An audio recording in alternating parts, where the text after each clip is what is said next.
totally lahi ni siya nga pag activity, or is this associated with one activity or another, Brian? Yes, by Edison. Actually, kani siya nga regulators run, cut-off activity niya sa atong umaabot na university days and intramurals dito sa University of San Jose Regulators.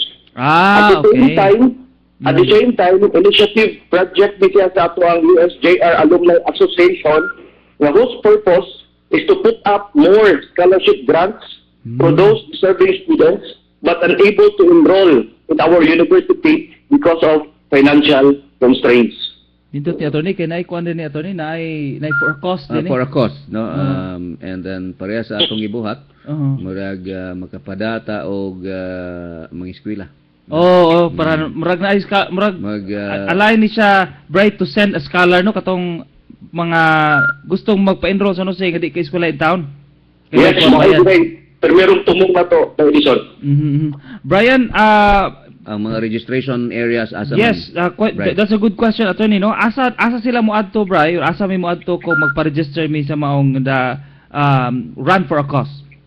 Yes, atong registration area to naata sa Ayala kanang the runners.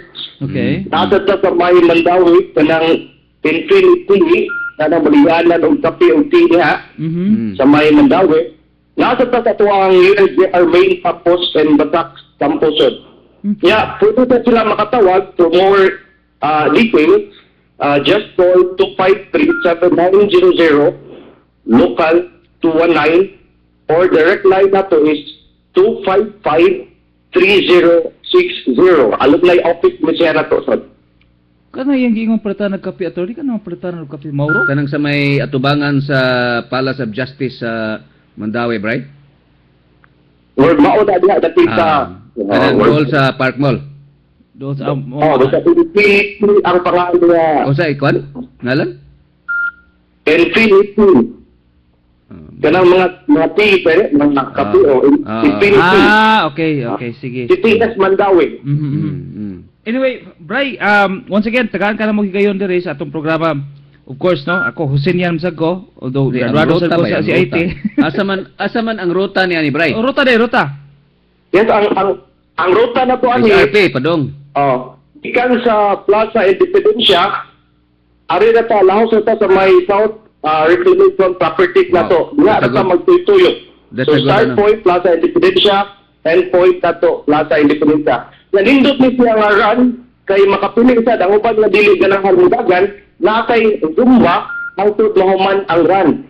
So from 4:30 AM mag-Zumba ta hangtod mahuman ang ato ang run. Free na ni siya sa regulators run na to. Kung balik ko na, ang Zumba libre.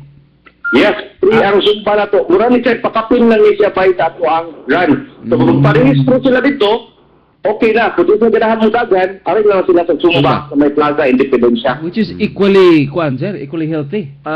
In fact, kung mag-Zumba ka, magpaabot sa mahuman ang run, ora? No, taas. Ama ba? Taas, kay nga no. Mas physical man ang Zumba. Dili bayatanan, mahuman dayon together.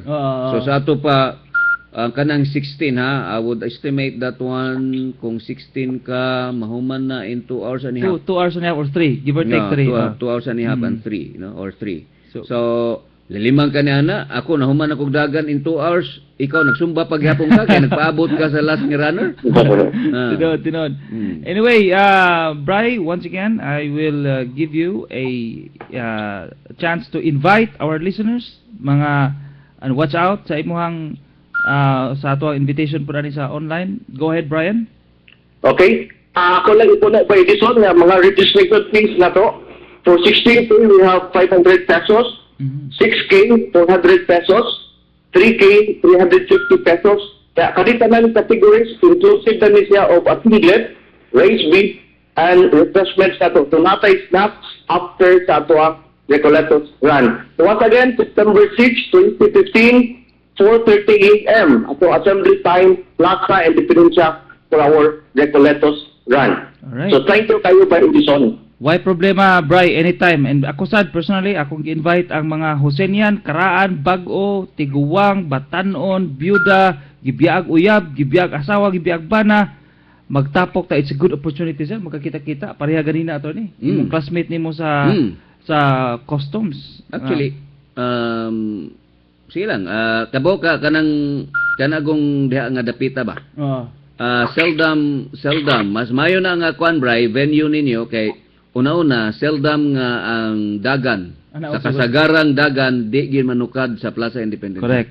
It's either Ayala, IT, Park Mall, mga mall. Pero kanagong Plaza Independencia ngadto sa SRP, ako sige man kog every time day dagan diha. Mudagan gyud ko because that's a good area. Correct. To run, no? Di ka kahoy.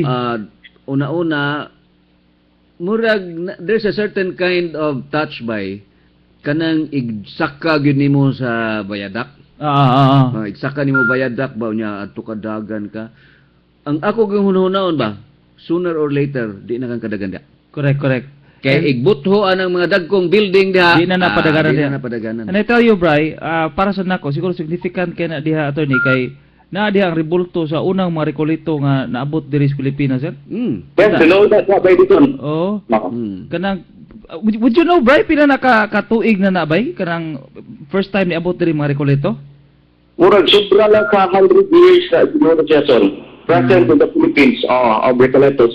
I see. Brian Maningo, sir, good luck na to. Well, I support this. Of course, True Blue Hussein yan. Kaya akong tapat, taga San Carlos man. Ako naka-eskwela, nag-graduate sa Pero tanan na akong igsoon do, ha? Pulos na. Tanan ni igsoon, puro Hussein yan. O niya, support magayta sa kuan. Support magayta sa gawas. Ari na tasod. Bitaw. Anyway, Brian Maningo and organizers sa Maong Dagan. This is for a cause, mga kapamilya. Doon na ni tumong. Di siya kay kiat-kiat lang ngitang mga chicks. Which is the most important part of it. Most important part of it is makapadatag estudyante nga maka-eskwela nga moabli sa ilahang kapalaran mga kapamilya. Brian Maningo, daghang salamat sir. And salamat kay dito na attorney. Okay, si Brian Maningo to attorney. Kuanto to? Umoto officer na mo sa unas ROTC.